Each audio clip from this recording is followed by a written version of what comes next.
এই মেয়েটি যার প্রেমে পড়েছিল, যাকে আদর করে ভূত বলে ডাকত, যার জন্য সে করবা চৌথের মতো কঠিন উপবাস রেখেছিল, সেই ভূত একদিন তার জীবনের সবচেয়ে বড় অভিশাপ হয়ে দাঁড়ায়। ১৯ বছরের সোনিয়া স্বপ্ন দেখেছিল তার ভালোবাসার গল্পটাকে বাস্তবে পরিণত করার, কিন্তু সেই স্বপ্নের পথ তাকে এমন এক মোড়ে এনে দিল, সেখান থেকে তার আর ফেরা হলো না। ২০ বছর বয়সী সোনিয়া তার বাবা মা, বড় ভাই মনীষ এবং বোনের সঙ্গে দিল্লির নাংলোই অঞ্চলে বসবাস করত। তার বাবা মা মূলত বিহারের বাসিন্দা। সোনিয়া ছোটবেলা থেকেই তার বাবা মাকে দুবেলা দুমুঠো ভাতের জন্য অনেক সংগ্রাম করতে দেখেছে। এই জন্যই সোনিয়া পড়াশোনার পাশাপাশি সোশ্যাল মিডিয়াতেও বেশ সক্রিয় ছিল। তার বাবা মা ও বাড়ির অবস্থা দেখে সোনিয়ার মনে হতো যে তার হাতে একটি সুযোগ আছে ইনস্টাগ্রাম থেকে কিছু পয়সা উপার্জন করার। টাকার অভাবে ১০ম শ্রেণীর পর সোনিয়া স্কুল ছাড়তে বাধ্য হয়েছিল, কিন্তু সে তার স্বপ্ন দেখা বন্ধ করেনি। সে তার পরিবারকে এই দারিদ্র্যের ফাঁদ থেকে বের করে আনতে চেয়েছিল এবং নিজের একটি বাড়ি বানানোর ইচ্ছে ছিল তার। এই কারণে সে সোশ্যাল মিডিয়া ইনফ্লুয়েন্সার হওয়ার সিদ্ধান্ত নেয়। পড়াশোনা ছাড়ার পর সে তার সঞ্চিত কিছু টাকায় একটি স্মার্টফোন কিনে রিল বানানো শুরু করে। দিনের বেশিরভাগ সময় সে রিল বানাতো, কারণ তার দৃঢ় বিশ্বাস ছিল যে সে যদি নিয়মিত রিল আপলোড করে একদিন তার ফ্যান ফলোয়িং এতটাই বাড়বে যে তাকে পেইড প্রমোশন দেওয়া হবে। সে প্রায়ই তার রিল শুট করার জন্য দিল্লি শহরের বিখ্যাত জায়গা কনট প্লেসে যেত। যখন তার ফ্যান ফলোয়িং বাড়তে শুরু করলো, তখন সে সেলাইয়ের কাজ শেখাও শুরু করলো, যাতে রিলের জন্য নিজে ডিজাইন করা পোশাক তৈরি করতে পারে। অর্থাৎ সে পয়সা কামানোর জন্য কোনো সুযোগই হাতছাড়া করতে চায়নি। যাই হোক না কেন, সোনিয়া যে কোনো মূল্যে সোশ্যাল মিডিয়া ইনফ্লুয়েন্সার হতে চেয়েছিল। ধীরে ধীরে তার ফলোয়ার সংখ্যা ৭,০০০-এরও বেশি হয়ে গেল, কিন্তু তার ভাগ্যে তো অন্য কিছুই লেখা ছিল। সোনিয়া তার স্বপ্নের উড়ান শুরু করতেই তার জীবনে প্রবেশ করল এক ভূত। হ্যাঁ, এক ভূত। এমন এক ভূত যে সোনিয়ার স্বপ্নে ভরা জীবনকে এমন এক গল্পে পরিণত করল যা সে কখনো কল্পনাও করতে পারেনি। সোনিয়ার বয়স যখন ১৯ বছর, তখন তার জীবনে এই ভূতের আগমন ঘটে। তাদের মধ্যে সম্পর্কের শুরু হয়। এই তথাকথিত ভূত কোনো ভূতের সিনেমার ভূত নয়, বরং তার সিক্রেট বয়ফ্রেন্ড ছিল। তাকে সোনিয়া ভালোবেসে ভূত বলে ডাকত। শুরুর দিকে সোনিয়ার পরিবার এই ভূতের ব্যাপারে কিছুই জানতো না, কিন্তু সময়ের সাথে সাথে সোনিয়া এই সম্পর্ককে সবার সামনে আনতে শুরু করলো। এমনকি তার ইনস্টাগ্রাম অ্যাকাউন্টেও তার সঙ্গে তোলা ছবি পোস্ট করতে শুরু করলো। অল্প বয়সে ছেলেমেয়ের নতুন নতুন প্রেম যেমন মাথায় চড়ে বসে, ঠিক তেমনি সোনিয়া তার এই ভূতের প্রেমে পাগল হয়ে গিয়েছিল। এই প্রেম তার দুনিয়া থেকে বাকি সব কিছু দূরে সরিয়ে দিয়েছিল। সোনিয়ার পরিবারের লোকেরা তার স্বভাব চরিত্রে অনেক পরিবর্তন লক্ষ্য করছিল। সোনিয়া হঠাৎ করেই বাড়ি থেকে বাইরে যাওয়া বন্ধ করে দিল। তার মা ও বোন বুঝতে পেরেছিল যে সোনিয়া কারোর প্রেমে পড়েছে, কিন্তু সেই ব্যক্তি কে এবং কোথায় থাকে তা তারা কেউ জানত না।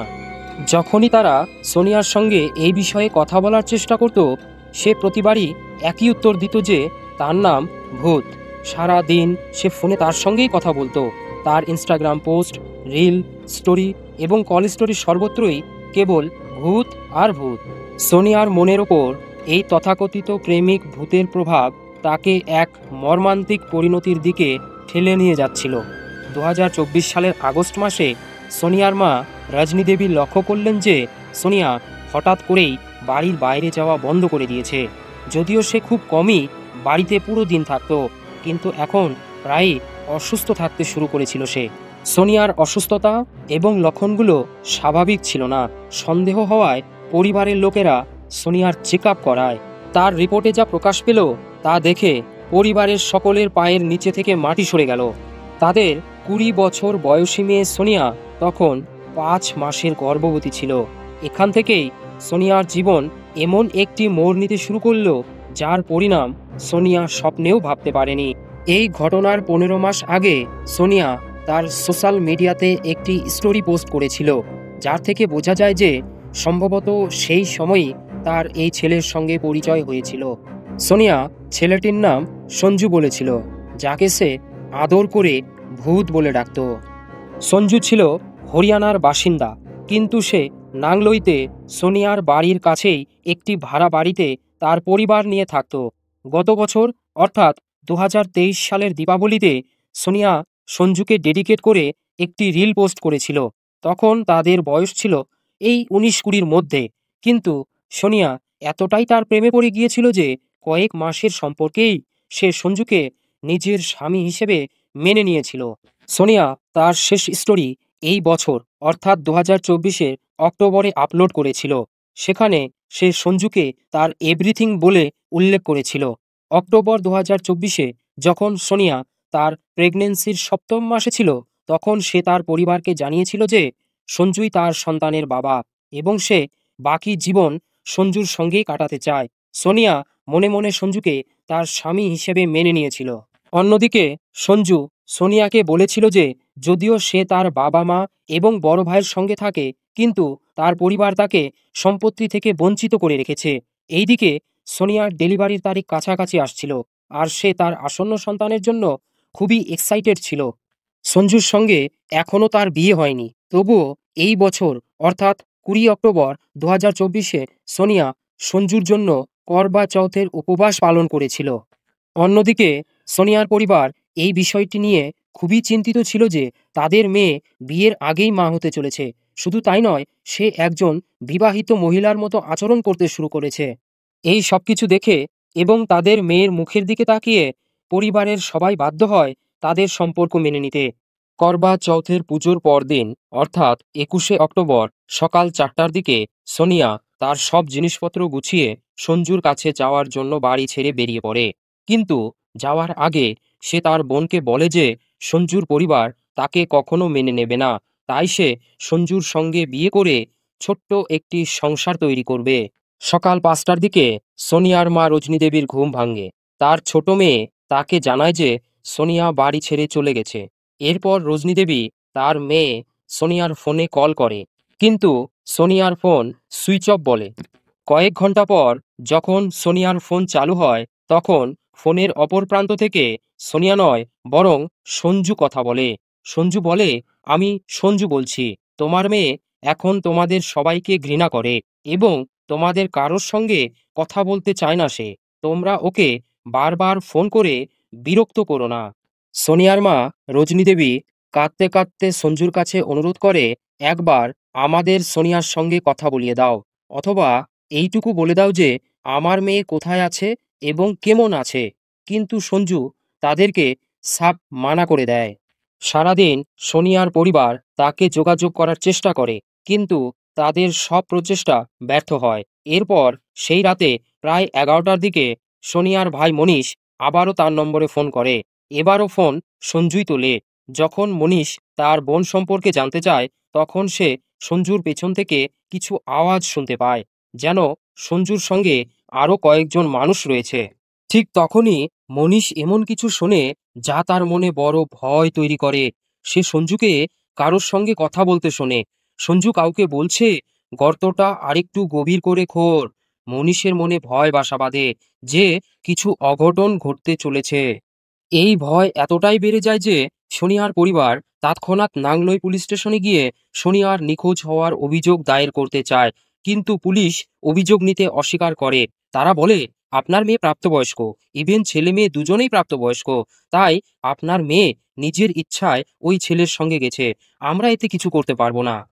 পুলিশের কাছ থেকে কোনো সাহায্য না পেয়ে সোনিয়ার পরিবার নিজেরাই সঞ্জুর সম্পর্কে খোঁজখবর করতে শুরু করে। এভাবেই খুঁজতে খুঁজতে তারা অবশেষে সঞ্জুর বাড়িতে পৌঁছে যায়। কিন্তু সেখানে তারা যে সত্যের মুখোমুখি হয় তা তারা কখনো কল্পনাও করেনি। কারণ সোনিয়া যাকে ভালোবাসতো, যার জন্য সে তার বাবা মা ভাই বোনেদের ছেড়ে চলে গিয়েছে, সে আদেও সঞ্জু ছিল না। তার আসল নাম ছিল সালিম। সালিমের পরিবারও সোনিয়ার পরিবারকে জানায় যে তারা সালিমকে বহুদিন আগেই বাড়ি থেকে বের করে দিয়েছে। এখন তার সঙ্গে তাদের কোনো সম্পর্ক নেই। এই কথাগুলো বলে তারা নিজেদের দায়িত্ব এড়িয়ে যায়। এদিকে সোনিয়ার পরিবার সম্পূর্ণরূপে অসহায় হয়ে পড়ে।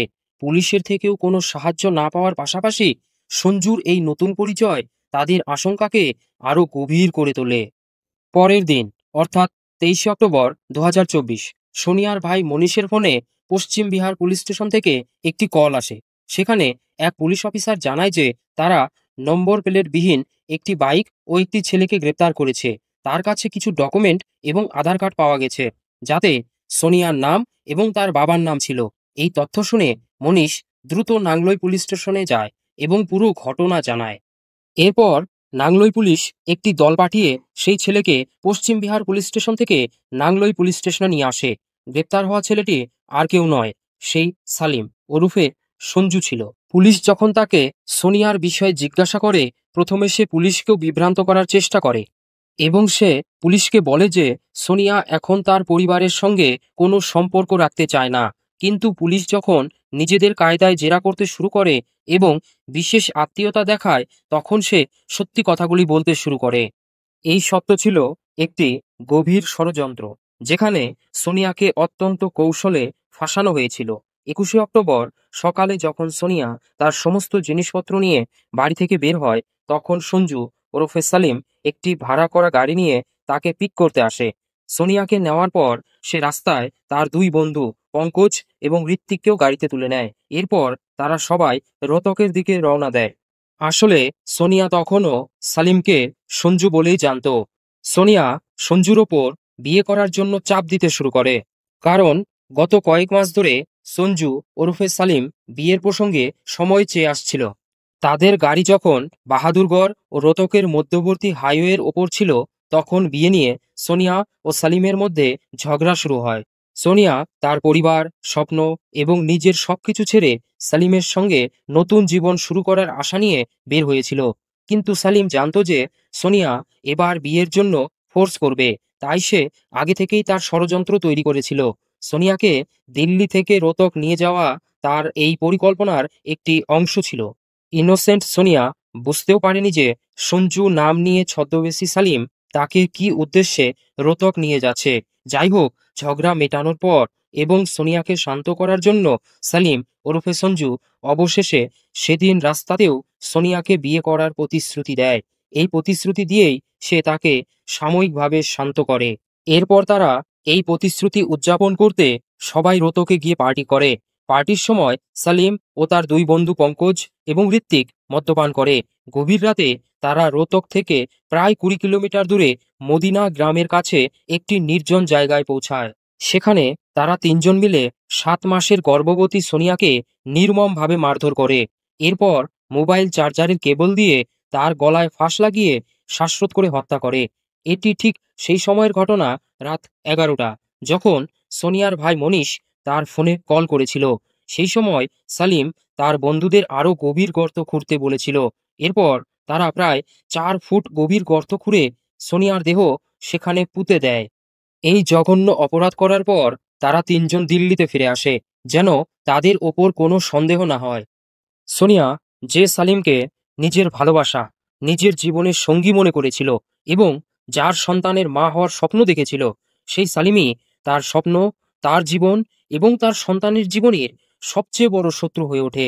এমনকি সোনিয়ার পেটে থাকা নির্দোষ শিশুটির কথাও সালিমের মনে পড়েনি। পুলিশের জিজ্ঞাসাবাদের মুখে সালিম পুরো ষড়যন্ত্রের কথা স্বীকার করে নেয়। সে জানায় যে সোনিয়া তাকে বারবার বিয়ে করার জন্য চাপ দিচ্ছিল, কিন্তু সে বিয়ে করতে রাজি ছিল না। সালিম চেয়েছিল সোনিয়া তার গর্ভপাত করুক, কিন্তু সোনিয়া যে কোনো মূল্যে সন্তান চেয়েছিল। পাশাপাশি সে সালিমের সঙ্গে সংসার করতে চেয়েছিল। এই কারণে সালিম সিদ্ধান্ত নেয় যে সে সোনিয়াকে চিরতরে তার পথ থেকে সরিয়ে দেবে। সালিম খুব চালাকির সঙ্গে সোনিয়াকে তার প্রেমের জালে ফাঁসিয়েছিল। সে শুধু নিজের নামই বদলায়নি, বরং নিজেকে হিন্দু ধর্মের পরিচয় দিয়ে একটি প্ল্যান বানিয়েছিল। এই দুইটি ছবি যদি আপনি ভালোভাবে লক্ষ্য করেন, তাহলে দেখতে পাবেন যে সালিম তার হাতে একটি কড়া পড়ে আছে। সোনিয়ার সঙ্গে থাকার সময় কখনো কখনো সে কপালে টিকাও পরত। এমনকি সে সোনিয়ার সঙ্গে সব হিন্দু উৎসব উদযাপন করত। পুলিশি জিজ্ঞাসাবাদে সোনিয়ার পাড়ার লোকেরা জানায় যে তারা প্রায়ই সেই ছেলেকে সোনিয়ার বাড়িতে যেতে দেখত, বিশেষ করে যখন সোনিয়া বাড়িতে একা থাকত। আরও অবাক করা বিষয় হলো, যখন সঞ্জু ওরফে সালিমের ইনস্টাগ্রাম আইডি পরীক্ষা করা হয়, তখন জানা যায় যে সোনিয়াকে হত্যা করার পর সে তার ইনস্টাগ্রাম আইডি বন্ধ করে দেয়। এখনও অনেক প্রশ্নের উত্তর পাওয়া বাকি। প্রথমত, সোনিয়া কি কখনো সালিমের আসল পরিচয় জানতে পেরেছিল? দ্বিতীয়ত, শুধুই কি সোনিয়া তার ফাঁদে পড়েছিল, নাকি অন্য মেয়েদেরও সে একইভাবে ফাঁসাতো? কারণ ইনস্টাগ্রাম আইডির অ্যাবাউট সেকশন থেকে জানা যায় যে সে তার ইউজার নেম প্রায় 10 বার বদলেছে। এই পুরো ঘটনা থেকে একটা জিনিস পরিষ্কার যে সালিমের উদ্দেশ্য ছিল সোনিয়াকে তার প্রেমের জালে ফাঁসিয়ে শুধুমাত্র শারীরিক চাহিদা মেটানো। সে শুধু তার শারীরিক খিদে মেটানোর জন্য সোনিয়ার সঙ্গে প্রেমের অভিনয় করে। সোনিয়া যে ভূতের প্রেমে পড়েছিল, আসলে সে ছিল একটি শয়তান, যার উদ্দেশ্য ছিল সোনিয়া থেকে তার শারীরিক চাহিদা মেটানো। এরপর পুলিশ সালিম ওরফে সঞ্জু এবং তার 2 বন্ধু পঙ্কজ ও ঋত্বিককে আটক করে। বর্তমানে তারা 3জন পুলিশ হেফাজতে আছে। কিন্তু সোনিয়ার পরিবার এই বিষয়টি দেখে অবাক হয়ে যায়। যখন তারা সালিমের ব্যাপারে জানতে তার পরিবারকে জিজ্ঞাসাবাদ করে, তখন তারা জানায় সালিমের সঙ্গে তাদের কোনো সম্পর্ক নেই এবং সালিম তাদের থেকে আলাদা থাকে। কিন্তু আজ তারা সালিমকে বাঁচানোর জন্য সবকিছু করতে প্রস্তুত। শুধু তাই নয়, তারা এও বলে সালিমকে ফাঁসির সাজা থেকে বাঁচানোর জন্য আমরা যা করতে পারি করব। সালিমের পরিবার পুলিশ স্টেশনে গিয়ে বলে যে সালিমকে তাদের বাড়ি থেকে বের করে দেওয়ার নাটক তৈরি করেছিল, যাতে সোনিয়া কখনো তার বাড়িতে পৌঁছাতে না পারে এবং তার আসল পরিচয় জানতে না পারে। অপরাধীদের শাস্তি দেওয়ার দায়িত্ব আদালতের। তবে আপনার মতে সোনিয়ার হত্যাকারীদের কি শাস্তি হওয়া উচিত? কমেন্ট বক্সে অবশ্যই জানান। আর ভিডিওটি যদি ভালো লাগে তাহলে লাইক, শেয়ার ও চ্যানেলটি সাবস্ক্রাইব করে পাশে থাকার অনুরোধ রইল।